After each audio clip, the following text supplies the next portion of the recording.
Hello. வாங்க மக்களே. இப்போ நம்ம மகராசி செமி கிரேவி மசாலாவில் மீன் குழம்பு எப்படி செய்கிறதுன்னு அது நான் உங்களுக்கு காமிக்கிறேன். ஓகேங்களா? மகராசி மசாலா செமி கிரேவி மசாலா, மகராசி செமி கிரேவி மசாலா. இது வந்து மீன், இது காணாங்கழுது மீன். ஓகேங்களா?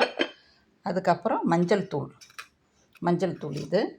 அதுக்கப்புறம் வெங்காயம், தக்காளி, இஞ்சி பூண்டு பேஸ்ட்டு, கார்னிஷிங்காக கருவேப்பிலை, கொத்தமல்லி, எண்ணெய், அப்புறம் ஆயிலு, அப்புறம் சால்ட்டு வச்சுங்களா.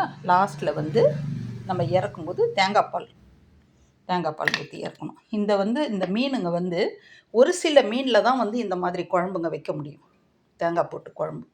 அது என்னென்ன மீனுன்னா காணாங்கழுத மீன், அப்புறம் சங்கரா மீன், நெத்திலி மீன், அந்த வெள்ளைக்கிழங்கான்னு சொல்கிறாங்க இல்லைங்களா, அந்த மீன். அந்த மாதிரி ஒரு சில மீன்களில் தான் வந்து இந்த மாதிரி குழம்பு வைக்க முடியும். இப்போ வாங்க நம்ம எப்படி செய்கிறதுன்னு பார்க்கலாம். ஓகேங்களா? இப்போ அடுப்பில் இப்போ சட்டி வச்சாச்சு. சட்டி கொஞ்சம் நல்லா காயட்டும்.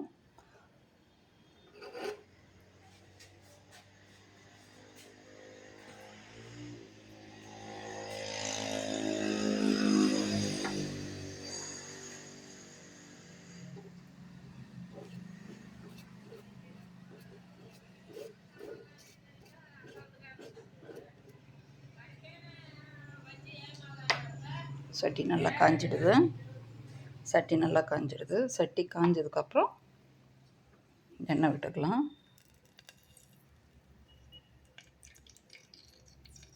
எண்ணெய் உங்களுக்கு தேவைக்கு ஏற்ற மாதிரி நீங்கள் எண்ணெய் போட்டுக்கோங்க. கொஞ்சமாக வேணும்னாலும் கொஞ்சங்க,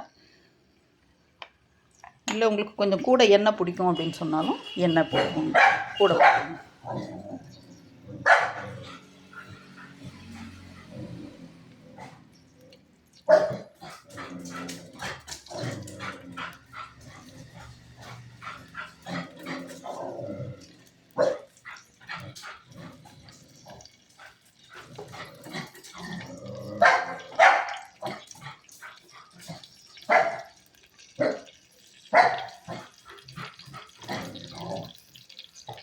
கொஞ்சம் எண்ணெய் காயிட்டுனா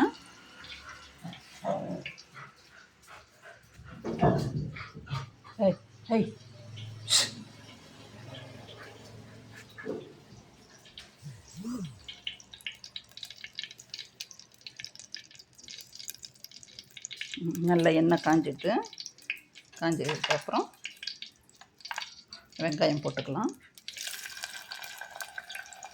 வெங்காயம் நல்லா கொஞ்சம் பொடியாக கட் பண்ணி போட்டுக்கலாம்.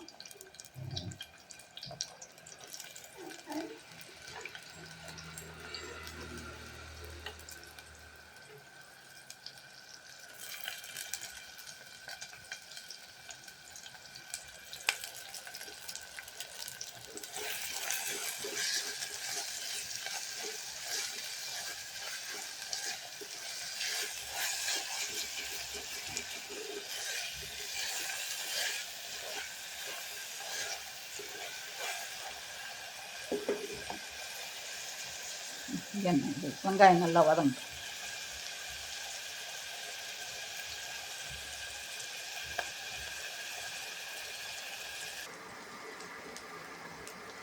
இப்போ பாருங்கள், வெங்காயம் கொஞ்சம் நல்லா வதங்கிடுது. வதங்கின உடனே இஞ்சி பூண்டு பேஸ்ட்டு போட்டுக்கோங்க. அது நல்லா வதங்கட்டும்.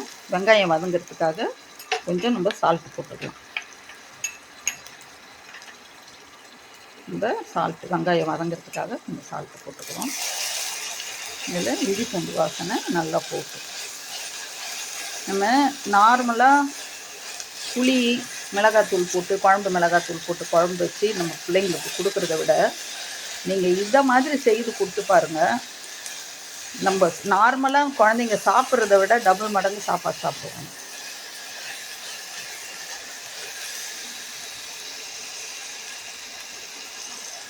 நம்ம சாப்பிடல அப்படின்னு சொல்லி குழந்தைங்களுக்கு கெஞ்சவே வேணாம், நல்லா சாப்பிடுவாங்க. இந்த மாதிரி ஒரு டேஸ்ட்டை நீங்கள் செய்து கொடுத்தீங்கன்னா ரொம்ப நல்லா சாப்பிடுவாங்க. அதுவும் நம்ம மகராசி மசாலா செமி கிரேவி தூள் போட்டு செய்து கொடுத்தீங்கன்னா இன்னும் நல்லா சாப்பிடுவாங்க.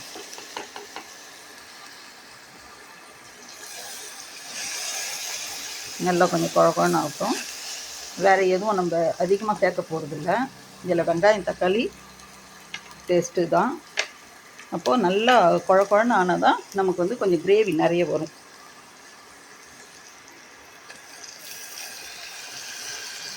தக்காளி போட்டுக்கலாம்.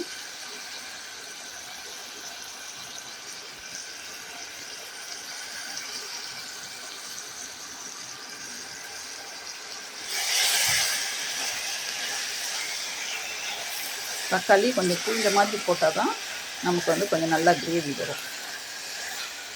நம்மனா நினைப்பீங்க அரைச்சி கூட செய்துக்கலாமே அப்படின்னு.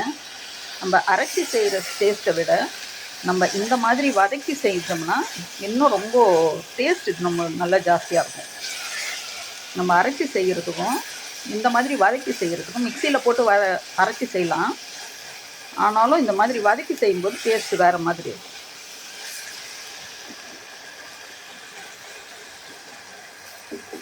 இது நல்லா வதங்கும்.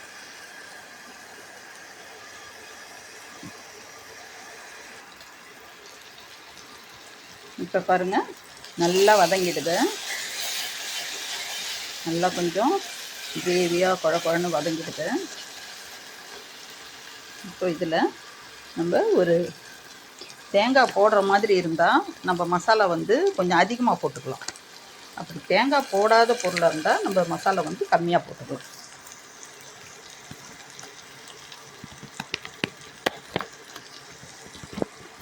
ஓகேங்களா? இந்த பாருங்கள் மகராசி செமி கிரேவி மசாலா. ஓகேங்களா? இது வந்து இப்போது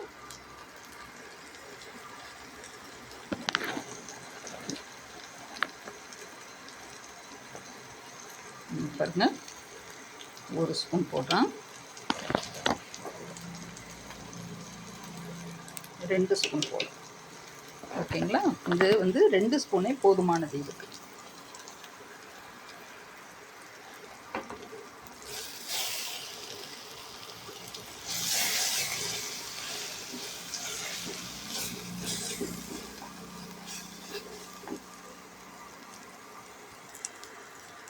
போட்டுட்டு இதில் லைட்டாக தண்ணி ஊற்றிவிடணும். கொஞ்சம் ஒரு 1/4 கிளாஸ்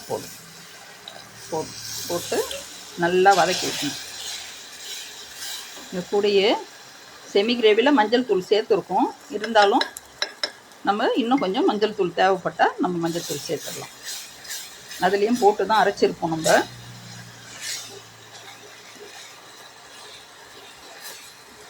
நல்ல கலருக்காக வேண்டி இன்னும் கொஞ்சம் மஞ்சள் தூள் போட்டுட்டு நல்லா கொஞ்சம் தண்ணி ஊற்றி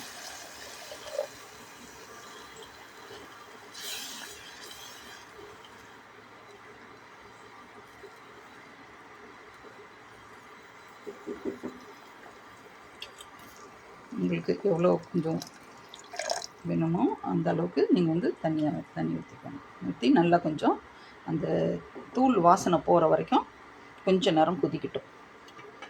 ஒரு 5 நிமிஷம் கொதிச்சா போதும். ஓகேங்களா?